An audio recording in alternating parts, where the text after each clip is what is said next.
E aí pessoal, tudo bem? Como que vocês estão? Esse vídeo está sendo patrocinado pela Gabriela, que me fez acordar de madrugada hoje e não compareceu à aula dela, então durante essa uma hora eu estive lendo muito sobre a Catedral de Notre Dame e eu quero compartilhar com vocês algumas coisas que eu vi. E eu quero fazer um vídeo bem longo, uma conversa bem longa a respeito do que eu penso sobre isso, da perda inestimável que isso foi, e olhar não só pelo lado da perda em si, mas como isso daqui é visto por nós, e o quanto isso é um pouco lamentável, e o quanto a nossa reação em relação a esse incêndio de sobre nós. Tá? Nessa página aqui, eu aprendi um pouco mais, um monte de coisa que eu não sabia a respeito da catedral em si. Mostra que Quer comprar algodão doce? O, o, o fogo começou às 6 da tarde, alertaram muito rapidamente, vieram um monte de bombeiros, eles foram atrasados um pouco por causa do trânsito. E esse incêndio durou bastante tempo, 9 horas se não me engano, e às 11 a gente teve notícia de que o fogo havia sido controlado e que a fachada e as duas torres principais elas não colapsaram, que são as coisas mais preciosas. Entre as perdas que houveram aqui, a gente teve essa spine que eles chamam aqui Central Spine, que não pôde ser salva. Ela tinha sido adicionada na restauração dessa catedral no século XIX. A catedral ela data aí de 1200 e pouco, século XIII, né? E essa parte ela tinha sido adicionada numa restauração do século XIX. Uma parte, né, da igreja que é chamada de a Floresta, a Floresta, ela foi em grande parte destruída, né?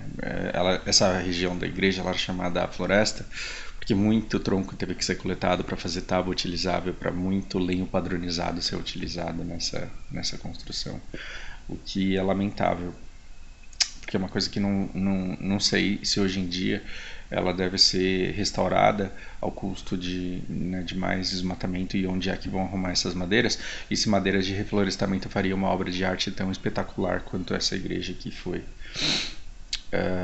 Ninguém morreu, isso é muito bom. E entre as coisas salvas estão essa fachada com as torres que são maravilhosas, a coroa de espinho que tem um valor muito simbólico para os religiosos, foi salva. As janelas, né, como que a gente chama isso daqui, de mosaico, também sobreviveram. Incluindo a Torre do Sino, que é imortalizado pelo Corcunda de Notre Dame, também sobreviveram. Esse artigo aqui, que não é tão velho assim, ele diz que mais de 60 milhões de dólares haviam sido levantados, e essa informação atualizada aqui, ela diz que já foram mais de 400 milhões de euros. Então nós podemos esperar que essa igreja ela seja reconstruída. E por que isso é triste? Quer dizer, isso daqui é maravilhoso, é maravilhoso. É triste porque assim, determinadas pessoas que não têm discernimento, né, bom discernimento a respeito do que está acontecendo, elas vão falar: nossa, 400 milhões de euros alimentariam muita gente, dá para dar comida para muita gente, vai fazer os caras passar fome por causa de uma igreja que come criancinha. E isso é bem triste. Então eu quero falar um pouco sobre refletir um pouco, propor reflexões a respeito de determinados comentários que eu li, do tipo que a igreja existe para proteger padres pedófilos e que isso daqui mais tenha que cair mesmo. E a gente vai se decepcionando muito, né, quando a gente vê que pessoas próximas ao nosso convívio, elas comemoram um incêndio desse, que é uma perda para a humanidade inestimável. Mas dá para entender o lado da pessoa, sim. Estava assistindo um vídeo de vocês aí há bem pouco tempo atrás, que vocês me recomendaram para que eu assistisse, e é espetacular o TED Talk, que eu vou ver se eu linko, que depois eu tenho que achar ele, onde foi que ele apareceu, que a realidade ela é construída de dentro para fora. Então são os nossos valores internos, são aquilo que a gente espera, que a gente projeta do lado de fora, e quando a gente vê qualquer coisa do lado de fora, a gente interpreta isso à nossa maneira. Então a nossa realidade é interpretada da nossa maneira. E eu vivo dizendo isso, né, que a perspectiva ela molda a realidade. Então você vê de acordo com determinados padrões. Então se você vai numa igreja X e de repente você vê uma igreja Y pegando fogo, você fala, a religião Y é falsa, porque a religião X é verdadeira. Né? Então, se não é Deus que está na igreja Y, então talvez seja o diabo que esteja lá. Então, que legal que pegou fogo isso. Né? E aí, o que você tem? Esse TED Talk ele fala uma coisa muito interessante. Ele fala assim: como tudo acontece de acordo com aquilo que nós temos dentro do nosso cérebro, a gente pode dizer que a maneira como nós interpretamos a realidade é uma ilusão. E há uma ilusão coletiva. Quando existe uma ilusão coletiva, uma ilusão que muita gente tem, a gente chama isso de realidade. E que gostoso foi ver essa parte, né? Que a realidade nada mais é do que uma ilusão coletiva. E aí você pode adicionar a sua visão de Matrix a respeito de realidade, você faz o que você quiser. Aliás, estou falando um monte de besteira que você tem total direito de não concordar com uma palavra. Mas, por mais de uma vez me pediram para falar de fé, e por mais de uma vez alguém se sentiu ofendido pela forma como eu falo de igreja, e eu quero conversar a respeito de fé hoje. Mas não partindo de Deus, porque eu não acho que eu tenho capacidade sensorial para identificar e para falar sobre. Na perspectiva do ser humano mesmo. Ontem a gente teve um patrimônio cultural nosso danificado e ele vai ser restaurado. Mas vamos exponenciar essa situação aqui e vamos fazer de conta que tipo toda a cultura da humanidade estava concentrada na torre da igreja que desmoronou. Então vamos pegar toda a cultura da humanidade até hoje e vamos colocar aqui nessa torre. Ela pegou fogo e aí não sobrou nada. E se eu falo de cultura, dê uma olhada no tamanho da viagem que eu vou fazer, tá? Sente aí, pegue um salgadinho, um café e se prepare para uma viagem imensa. Imagina que toda a cultura nossa estava nessa torre aqui que pegou fogo. E aí, de repente, a gente esquece de todos os livros de história, a gente esquece de tudo que nós construímos na nossa cultura, e a gente esquece também a nossa linguagem, porque a nossa linguagem, os idiomas que a gente construiu, eles também são resultados de uma grande construção e de um acúmulo cultural. Então, nós não temos substantivos, nem verbos, nem advérbios, nem absolutamente nada, a gente nem conversa. Então a gente não tem monumento nenhum, monumento histórico nenhum, e as poucas coisas que a gente vê da nossa história, elas são esquecidas. E aí você pega pequenos grupos e espalha na Terra, pequenos grupos de seres humanos espalhando na Terra. A cultura ela levou também a internet, né? E ela também levou o alfabeto. Então você não tem comunicação escrita e você não tem como fazer as pequenas comunidades de seres humanos nossos filhos, tá? Nossos filhos, imagina os nossos filhos lá, que não têm mais acesso a nós, porque nós temos uma bagagem cultural muito grande, todos convivendo em comunidades isoladas, espalhadas pela Terra. Conseguiu imaginar? Então, se não conseguiu, volta a esse pedaço do vídeo e começa de novo. A gente tem que destruir toda a cultura, todos os monumentos, tudo que nós acumulamos ao longo de todo esse tempo, todos os livros sagrados, todos os romances, tudo, inclusive a linguagem, e aí a gente espalha um monte de grupos pela Terra. Então, pelo que nós sabemos hoje, vamos tentar entender como seria o comportamento dessas pessoas. Né, dos nossos filhos, que foram privados de nós e de tudo que nós poderíamos ensinar para eles. Eles vão ter que literalmente se virar. O que eu acho que aconteceria, primeiramente, eles são dotados de uma inteligência da qual eles não podem abrir mão. Eles são inteligentes. Eles só não têm orientação. E uma coisa que é inerente a todo ser humano, é uma busca por propósito, né? De explicação de onde viemos e para onde vamos. Eu acho que isso não é uma coisa que pessoas tentam colocar na sua cabeça, é uma necessidade que você tem de buscar. Né? Hoje eu acho que a gente está meio perdido, porque a gente questiona muito, né, as religiões existentes, e uma coisa muito natural para mim das novas gerações que eu percebo é que elas confundem muito a ideia de Deus com de Deus a partir de cultura nenhuma, com os deuses que foram criados e que estão aí. E elas chegam a conclusões erradas de que, pelo menos eu considero errado, que pelo fato de o Deus visto por determinadas religiões, falamos no começo do vídeo sobre ilusões coletivas que fazem a realidade delas, o fato de que esses deuses dessas determinadas religiões não são convincentes, as fazem pensar que Deus, portanto, não existe. E é uma conclusão meio que né? Porque o fato de um grande número de pessoas olharem para um determinado Deus e esse Deus não te convencer, não significa que Deus em si ele não existe. E as pessoas elas lidam com uma frustração, e eu percebo em todo ateu amargurado é um grupo de pessoas que eu já fui e que eu hoje identifico, e eu tenho um certo desprezo por essas pessoas. Eu tenho um ar de superioridade em relação a elas que às vezes me envergonha. Mas eu falo do ateu ressentido, é aquele cara que pesquisou, que estudou, que tentou encontrar Deus de alguma forma, e por tanto estudar ele leu vários livros sagrados, ou um só, não interessa, e chegou à conclusão de que aquilo era inconcebível, inaceitável de acordo com a sua razão, e aí ele pega raiva pelo fato de na cabeça dele Deus não existir. Então é meio contraditório, mas o ateu ressentido ele tem raiva por Deus não existir, e ele queria que Deus existisse só para ir lá e bater nele e falar: desgraçado, você não existe. Porque você não faz sentido. E eu acho que isso é uma fase, né, que tende a ser superada. Então você busca Deus, não encontra, o que vem? Primeiro a negação: não pode ser que Deus não exista. Depois vem a ira: caralho, não existe mesmo. Depois vem a aceitação, e você começa a aceitar a existência de Deus de outra forma, que não da forma descrita pelos livros, e você perde esse ranço que você cria por religião inicialmente. Porque eu acho que quando uma pessoa ela se conclui ateia, quando uma pessoa se conclui ateia, ela pega um ranço e ela vira doutrinadora. Ela vira aquele chato que é igual o religioso recém-convertido. O religioso recém-convertido ele tem um ímpeto, uma ânsia de espalhar a sua fé que o torna chato, né? Eu esqueci a palavra para isso agora. Catequista, né?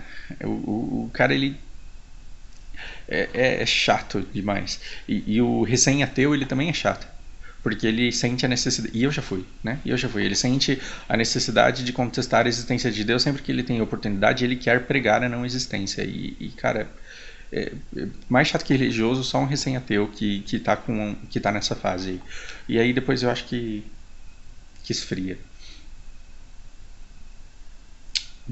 Então, até o cara que não acredita em Deus, e que tem todos os argumentos do mundo, existem canais no YouTube completamente dedicados ao ateísmo e pregando o ateísmo e mostrando como é que Deus não pode existir, como ele é visto pela cabeça das pessoas. Esse canal ele não existiria se esse ser humaninho que fez o canal de ateísmo para pregar o ateísmo, ele não tivesse dentro de si uma necessidade enorme de buscar a Deus e não tivesse extremamente frustrado por não encontrá-lo. Então ele é visto como coitado por todos os religiosos que já encontraram Deus e que falam: coitado desse daí, né, que não enxerga o óbvio. E é visto coitado por mim também, né? Porque é um cara que eu sei que é carente de Deus, e ele não estaria ali fazendo todo esse conteúdo se ele não tivesse um desespero para preencher um vazio existencial e uma busca por propósito que ele já enveredou e que não deu em lugar nenhum, né? É vídeo para mais de metro, né? É o que a gente está falando. Então, o que a gente fez até aqui? A gente concluiu que as pessoas não adoram a Deus porque Deus precisa delas, elas adoram a Deus porque elas precisam de Deus, elas precisam de um propósito, elas precisam de uma busca. E se você tirar agora toda a cultura da humanidade, se toda essa cultura simplesmente evaporasse e nós não tivéssemos nenhum idioma, então os nossos filhos, que a gente deixou em ilhas ali, incomunicáveis, eles aprenderiam a plantar, eles aprenderiam a colher, aprenderiam a caçar, eles começariam a fazer ferramentas básicas. Por quê? Porque não tem metalurgia, né? Não tem a Volkswagen aqui, não tem os caras fazendo peça de aço em torno mecânico. Por quê? Porque a gente tirou a cultura e todo esse conhecimento. Então o que eles vão fazer? Pedra lascada, pedra polida. Vão começar a fazer ferramentas de madeira e vão começar a construir uma nova vida. Só que eles têm dentro de si, embora não tenham linguagem, eles têm uma necessidade gritante de encontrar a Deus e de ter contato com a sua origem e com o seu destino.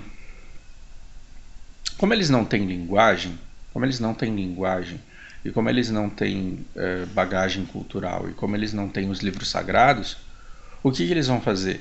Eles vão buscar Deus à sua maneira, vão começar a fazer as suas orações e vão começar, como a realidade ela é vista de dentro para fora, quando você está buscando Deus, e tentando fervorosamente ter um contato com Ele, o que você consegue ver fora da sua cabeça? Alguns eventos naturais que você vai interpretar como milagrosos porque você está em busca de Deus, de uma conexão com Ele. Então você vai interpretar a realidade.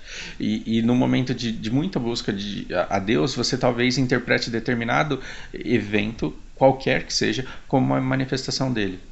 E esse evento ele pode ser considerado por você como sagrado.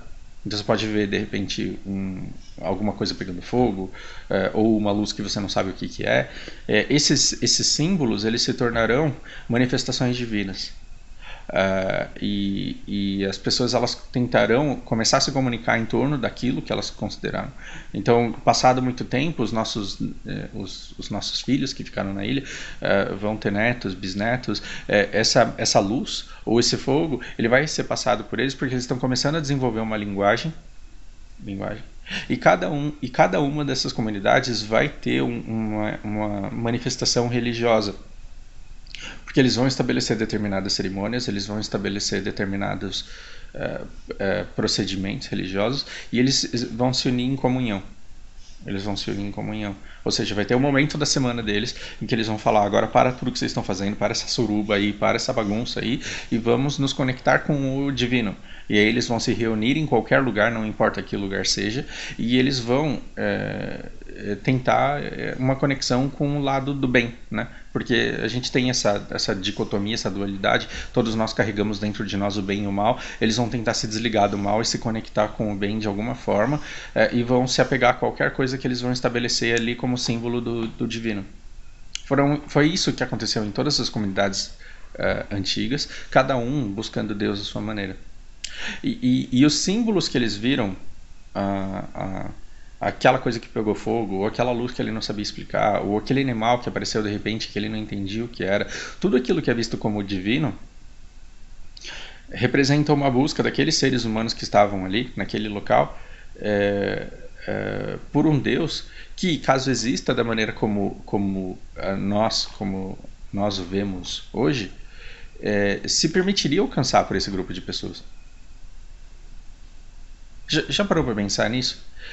Que o fato de repente o seu Deus ter se manifestado para um cara no deserto 3.500 anos atrás, num momento de extrema necessidade dele, e o fato desse Deus ele ter dado orientações para que esse povo sobrevivesse e para que essa cultura dele se perpetuasse até hoje, e este fato não significa que este mesmo Deus não tenha se permitido alcançar por um grupo de pessoas que não teve a oportunidade de ter contato com esse cara que foi escolhido aqui, mas que estava tentando alcançá-lo através de outros procedimentos, através de outras buscas, tentando se conectar com um lado bom que o representa.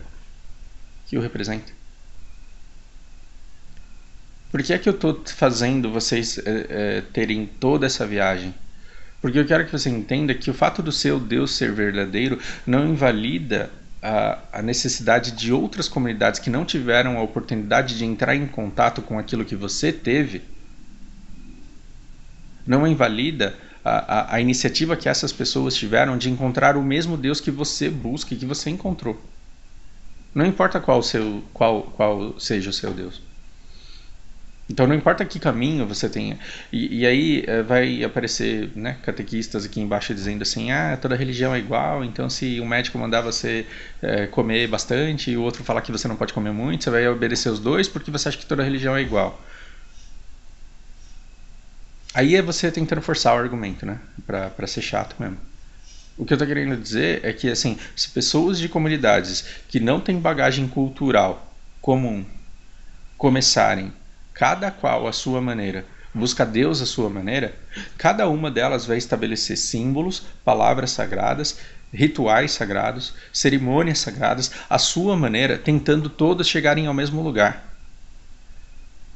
E que se você encontrou Deus a partir da sua busca, da busca que os seus fizeram, daquela comunidade onde você cresceu, da qual você é resultado, né? De cuja herança você é resultado, se você encontrou Deus a partir deste caminho, não significa que Deus seja tão egoísta, tão mesquinho, tão desgraçado, tão lazarento, ao ponto de escolher só o seu grupo para ser alcançado.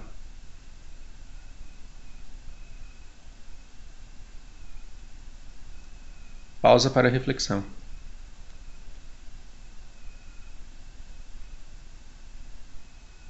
Porque se Deus se permite alcançar somente pela sua igreja, que é cristã,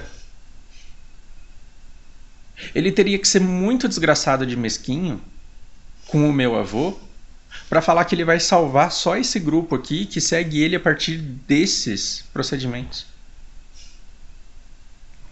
Percebe?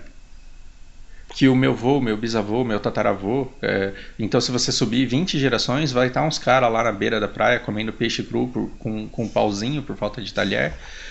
Eu vou ter um monte de japoneses lá que nunca tiveram a oportunidade de ter contato com a fé cristã ou com a fé muçulmana ou com a fé judia. Por quê? Porque eles simplesmente estavam isolados geograficamente e eles buscaram Deus à sua maneira. À sua maneira.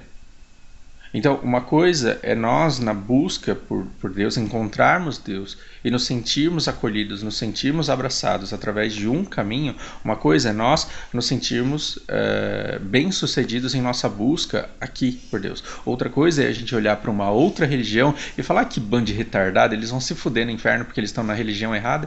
Se não é do meu Deus, é do demônio e esses caras vão queimar no inferno. Então, esse é um pensamento, por natureza, burro.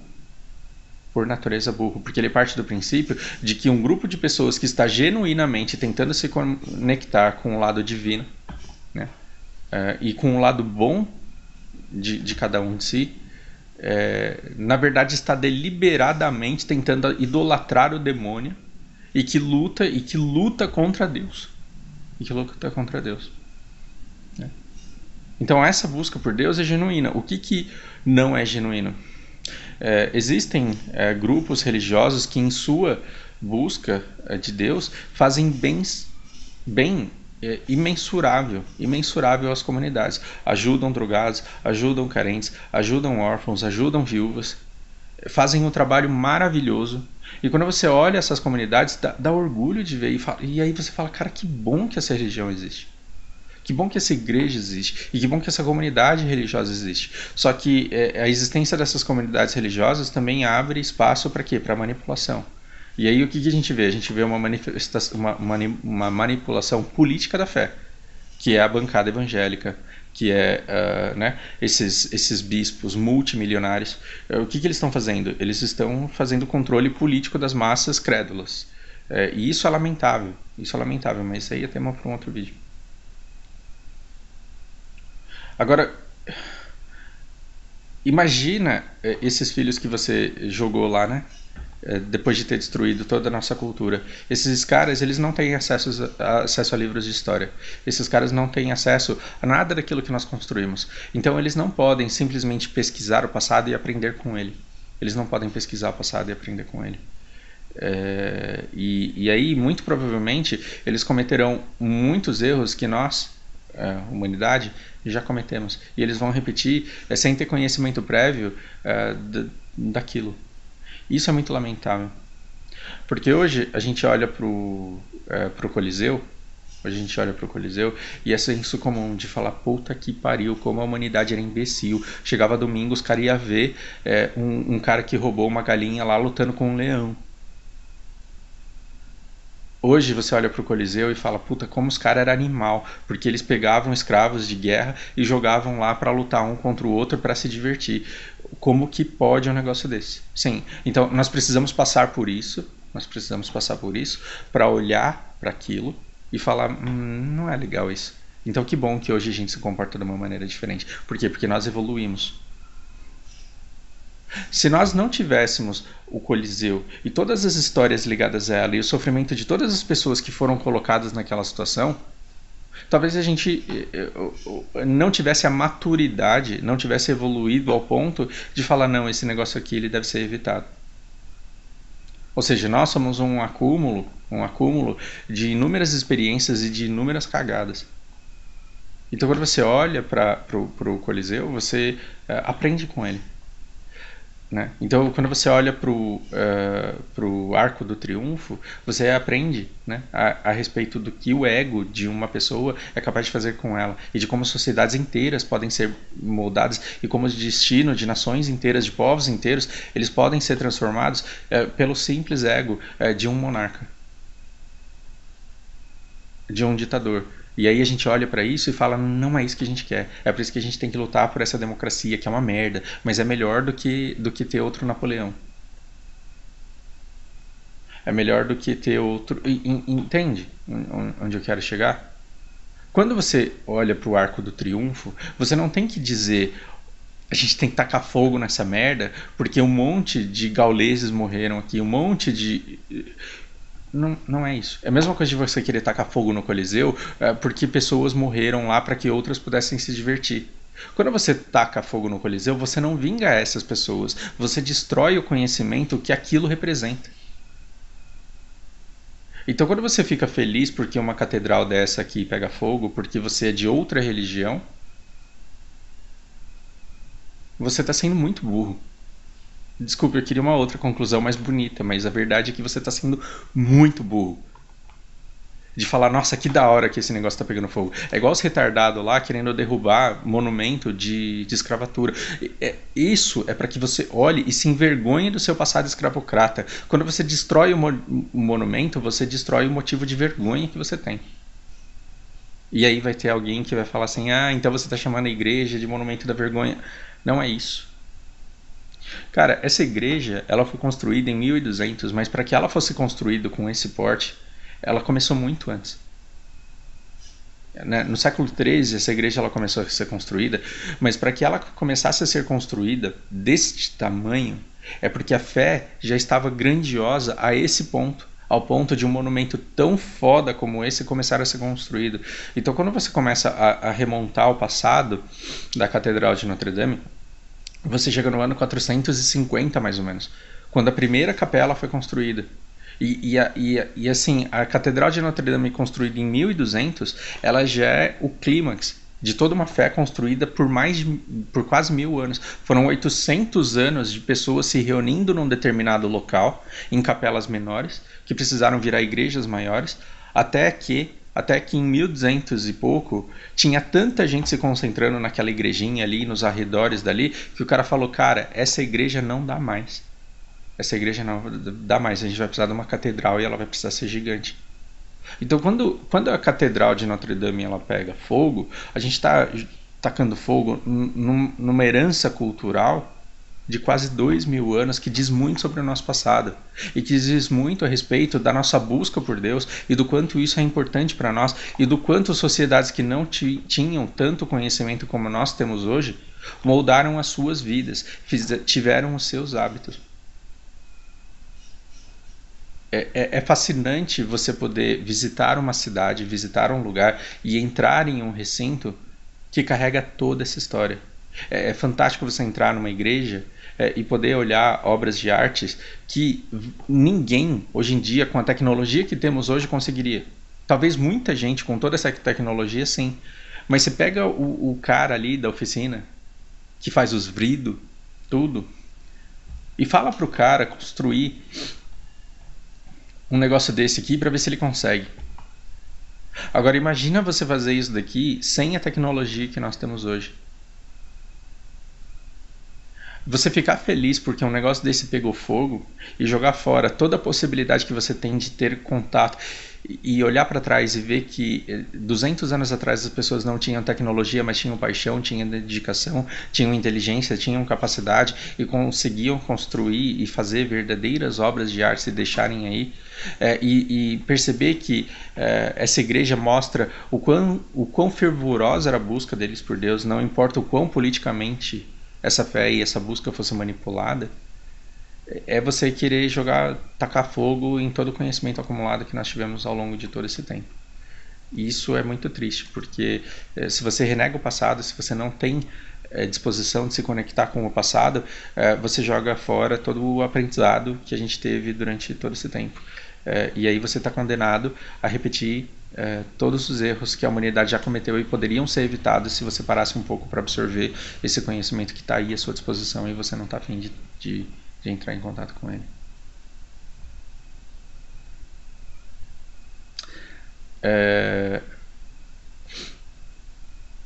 Eu vou citar um trecho de um livro que eu nem acho grande coisa, assim, eu já achei ele muito grande coisa, mas que hoje em dia não mais, mas eu acho que foi uma leitura muito válida.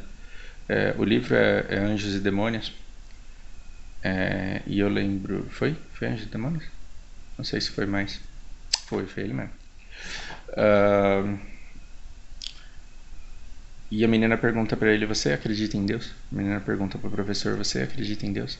Ele fala: Olha, todos esses livros pra mim é, são meio questionáveis e eu não consigo me acreditar neles.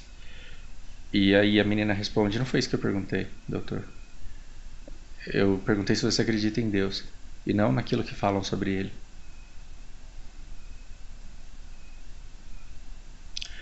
Se você se acha mais inteligente por não acreditar na existência de Deus, eu lamento muito te dizer. O fato de você não concordar com aquilo que pessoas dizem sobre a existência de Deus não te dá material suficiente para você provar que ele não existe. E o seu desinteresse na busca dele também é sinal de falta de inteligência. Então não se enalteça demais aí por você ser superior porque você não acredita em alguma coisa. Não acreditar em algo não te torna em nada superior. Só te faz uma pessoa desconectada de uma comunidade que unida pode fazer muito bem a si. Reflitam aí. E perdão pela desconexão dos pensamentos, foi uma coisa que brotou conforme eu ia falando. Todos os meus vídeos são assim, né? Vocês estão acostumados. Até a próxima, gente.